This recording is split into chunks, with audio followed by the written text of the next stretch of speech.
Pevçûn cengê komkujî, Qîreqîr hawar rastî, Roja me Qada cengan, Sibeh jî Qada şeran.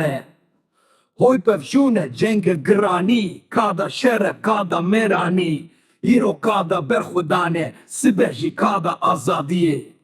Xwe bide rastê vegere çepê, Êrîşê bike nepelişe, Xwe bide çepê vegere rastê, Bisekine ji cix meleqe.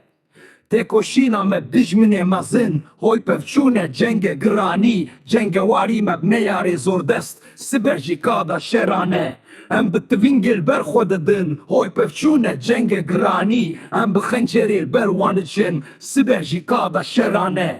Xemgînî girtî her deşt û çiya, Hoy pevçûn cengê giranî, Kêrîn belav bû nav bajar û gundan, Sibeh jî Qada şeran. Pevçûn cengê komkujî, Hoy pevçûn cengê giranî, Em şer dikin dijî neyarê, Roja me Qada cengan.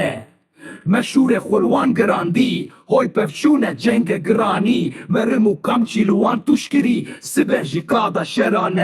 Dengê tengizî li her deverê, Hoy pevçûn cengê giranî, Nalîn û girî ketî her dera, Sibeh jî Qada şeran. Pevçûn cengê komkujî, Qîreqîr hawar rastî, Roja me Qada cengan, Sibeh jî Qada şeran. Pevçûn cengê komkujî, Qîreqîr hawar rastî, Roja me Qada cengan, Sibeh jî Qada şeran.